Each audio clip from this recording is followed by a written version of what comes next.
Interest in President Kennedy's proposed Peace Corps continues to rise among American youth. In 1961, President Kennedy appointed Sergeant Shriver director of the Peace Corps and sent the first volunteers to the African nations of Ghana, Tanganyika, and Niger. Forerunners of the Peace Corps, giving of their strength, skills, and education in tasks that will be assigned to Peace Corps.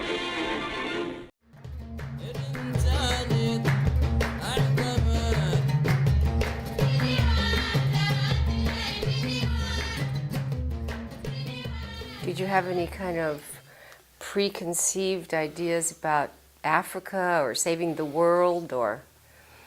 Probably not saving the world, and Africa, Tarzan movies, that was it. In fact, I remember when our plane landed in Niamey, there were no city lights. The plane landed and no one got up. They just sat there like, where in the hell are we? In 1966, we young Americans were still recovering from the death of John F. Kennedy. Joining the Peace Corps seemed a way for us to continue his legacy of idealism. So our group of 65 volunteers went to Niger.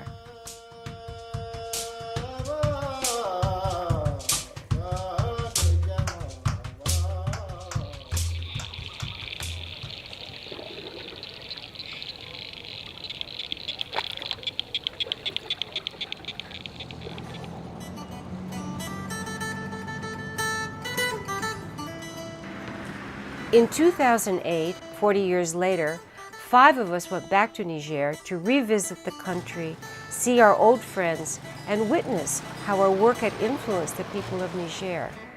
This is our collective story.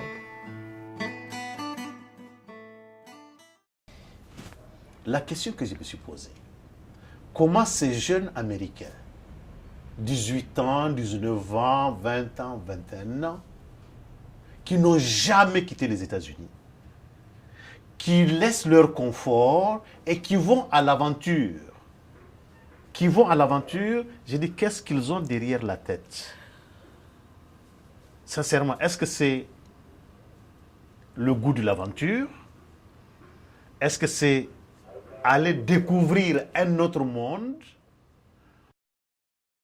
When I arrived in Niger, I was in my Black Power phase. This was a time when we were changing what we called ourselves. We went from Negroes, do you want to call yourself Black? Do you want to call yourself African American? But the country was also going through a whole series of changes, of young people thinking that they were at the front of changes and that we knew more than our parents.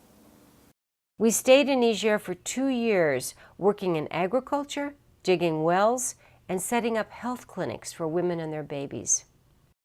At that time, water was really rationed in these little villages. We would run 3, 4, 5, 6 wells being dug at once. We knew when every kid turned 6 months, because that's when they started weaning and becoming sick. The program that we started in Mattawa, now that's institutionalized. Every child who has a fever, they prick their finger. 15 minutes later, they know if they have malaria.